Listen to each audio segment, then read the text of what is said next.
Welcome back to another fun Artifact Friday, where we feature something new and interesting from our archives. Today we have something I think is extra special. It is a sword. It is the only sword I believe that we have in our collection, and it's really quite something. So I really hope you enjoy getting this peek at Roland Michener's sword. So this sword, and I'm going to read directly from the plaque so I don't get anything wrong for you guys, is a replica of a knightly war sword which was used between 1272 and 1307. This is an exact replica of the fighting sword as used by the Crusaders. The first Prince of Wales was invested in February 1301. This sword commemorates the investiture of Prince Charles, 21st Prince of Wales, at Caernarfon on July 1st, 1969.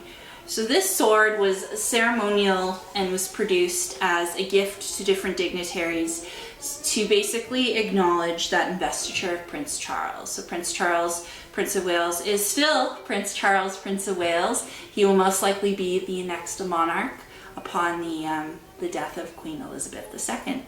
So this sword is really quite something, very simple in design, but it does have some interesting features that I'm going to point out.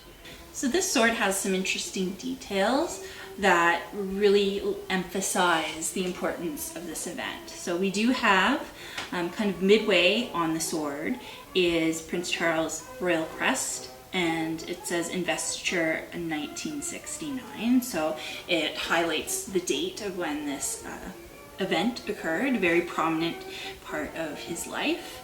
On this portion of the sword, it reads, presented to the Governor General of Canada, His Excellency the Right Honourable Roland Michener, CC-CD, by Wilkinson Sword Canada Limited, February 1970. So that indicates who this sword was gifted to and what sword making company created it and when specifically it was awarded to Mr. Michener.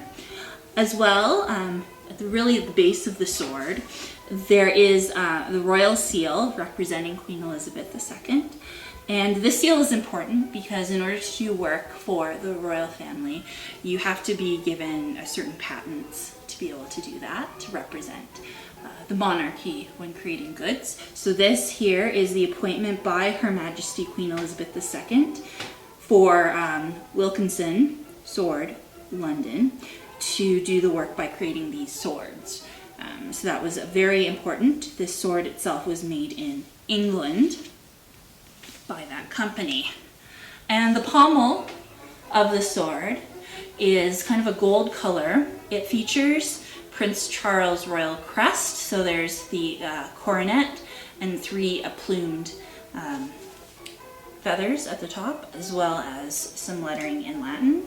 And on the side, it also features a very beautiful layout of flowers and leaves. So some really great detail to the sword that makes it a bit more special than what would have been otherwise a very practical looking sword. Just for those who are watching, it is fairly light, and it's very thin, and the handle, you can't tell, but I have very small hands and my hand can grip this completely. So it is very much a very small sword. Given that this is a replica, it may be an indication people were a lot smaller than we are now, in height in particular. So individuals who would have wielded this would have been probably closer to the average woman's height than, what you would envision a knight being, 6 foot, whatever, and a very tall, very dominant looking man. This is much smaller than what you might envision for one of those fellows to wield. So this is a really great item. It's definitely unique to our collection and something that I think everyone's probably enjoying getting a sneak peek at. So I hope you enjoyed this Fun Fact Friday, and hopefully next week's video will be just as interesting.